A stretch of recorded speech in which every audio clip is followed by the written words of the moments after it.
Saved from scrap. There is a scrapyard near Edward Station. It is full of rusty old cars and machinery. They are brought there to be broken up, the pieces are loaded into trucks, and Edward pulls them to the steelworks where they are melted down and used again. One day, Edward saw a traction engine in the yard. "Hello," he said. "You're not broken and rusty. What are you doing here?" "I'm Trevor," said the traction engine sadly. "They're going to break me up next week." "What a shame," said Edward. "My driver says I only need paint, ratho and oil to be as good as new," Trevor went on sadly. "But it's no good. My master doesn't want me. I suppose it's because I'm old-fashioned." Edward snorted indignantly. "People say I'm old-fashioned, but I don't care. The Fat Controller says I'm a useful engine." "My driver says so too," replied Trevor. "I sometimes feel ill, but I don't give up like these tractors. I struggle on and finish the job. I've never broken down in my life," he ended proudly. "What work did you do?" asked Edward kindly. "My master would send us from farm to farm. We threshed corn, hauled logs, sawed timber, and did lots of other work. We made friends at all the farms, and saw them every year. The children loved to see us coming. They followed us in crowds and watched us all day long. My driver would sometimes give them rides." Trevor shut his eyes, remembering. "I like children," he said simply. "Oh yes, I like children." "Broken up, what a shame! Broken up, what a shame!" clanked Edward as he went back to work. "I must help Trevor. I must!" He thought of all the people he knew who liked engines. Edward had lots of friends, but strangely, none of them would have room for a traction engine at home.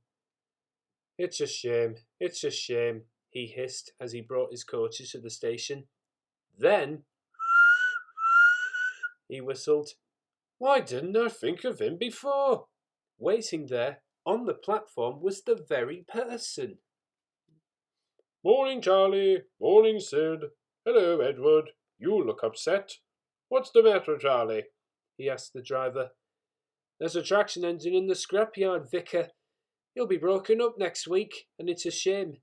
Jem Cole says he never drove a better engine." "Do save him, sir. You've got room, sir." "Yes, Edward, I've got room," laughed the vicar, "but I don't need a traction engine." "He'll saw wood and give children rides. Do buy him, sir, please." "We'll see," said the vicar, and climbed into the train. Jem Cole came on Saturday. "The Reverend's coming to see you, Trevor. Maybe he'll buy you." "Do you think he will?" asked Trevor hopefully. "He will when I've lit your fire and cleaned you up," said Jem.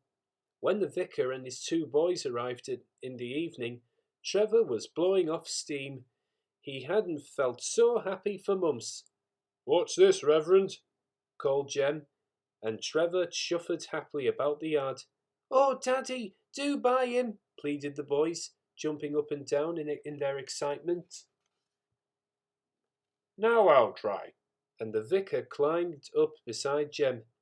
"Show your paces, Trevor," he said, and drove him about the yard. Then he went into the office and came out smiling. "I've got him cheap, Jem. Cheap." "Do you hear that, Trevor?" called Jem. "The Reverend saved you, and you live in the vicarage now," whistled Trevor happily. "Will you drive him home for me, Jem, and take these scallywags with you? They won't want to come in the car when there's a traction engine to ride on." Trevor's home in the vicarage orchard is close to the railway, and he sees Edward every day.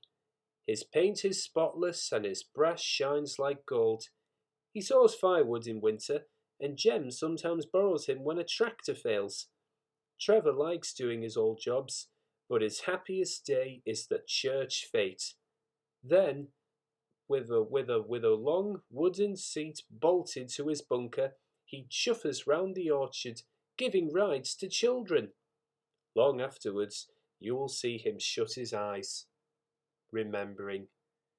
I like children, he whispers happily.